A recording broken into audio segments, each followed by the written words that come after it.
Okay, first we should say that not all things that people create are stories. People create tales all the time, and very successfully. So you don't also have to have only one story in a work. For example, Crimes and Misdemeanors, the movie by Woody Allen, has a crime story and a misdemeanor story. They deal with the same thematic material, but none of the characters show up in either one. They exist in the same world, but they don't ever encounter each other. And they go along independently, Martin Landau being the main character in one story, and Woody Allen being the main character in the other. And in the end, the two sit on a bench at a party, on a piano bench, and they compare notes of what happens in their lives, and then the message of the story is comparing one person's story and what happened to him to another person's story and what happened to him. But they're two separate stories in the same movie, completely independent, aside from bringing them together only at the end to make the audience draw the comparison between these two life stories, or these two segments of life stories. So when you're telling a tale, there's nothing wrong with a tale. And many fine screenplays and many fine books are done that are tales. There's also things you can do, like like Virginia Woolf, a chain of thought, where you just go from one thought to another, to another, to another, and it doesn't happen to have any pattern.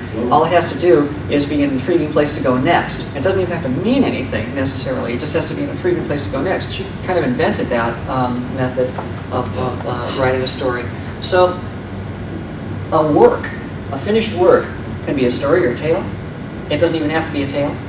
Just like art can be almost photorealism, it can be impressionism, it can be modern art that doesn't have any particular meaning, it can be modern art that doesn't have a meaning, even the creator of it, the painter, didn't know what it meant. But what makes good modern art better than bad modern art? It's because the painter has an intuitive sense, a subconscious sense, that putting these things in this position will create an impact. He doesn't know what impact it'll have on an individual, but he knows that he's put a volatile atmosphere in his work of symbols and colors and shapes and dynamics that anyone who comes up to it will be affected strongly and come up with their own interpretation. That's a talent and an ability, and you can do it with words too, so that you can put things together that don't necessarily have to have any even intended meaning on your behalf.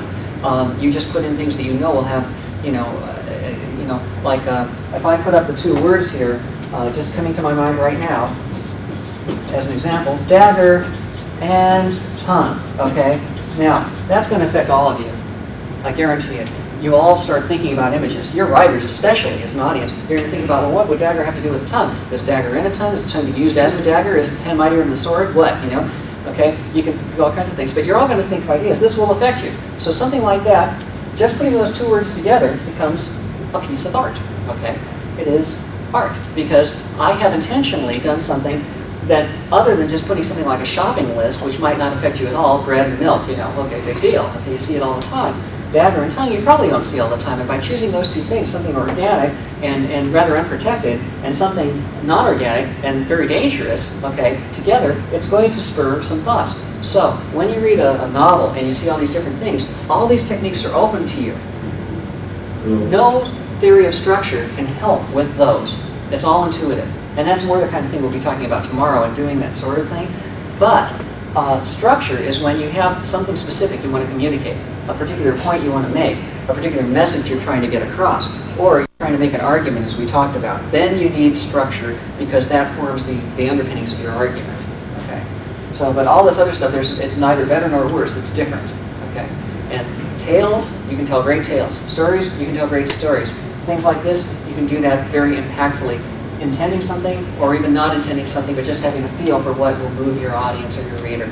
You can do it with words, you can do it with pictures, you can do it with sculpture, in all these areas. But when it comes down to having something in mind that you wish to communicate, that's when you need a carrier wave.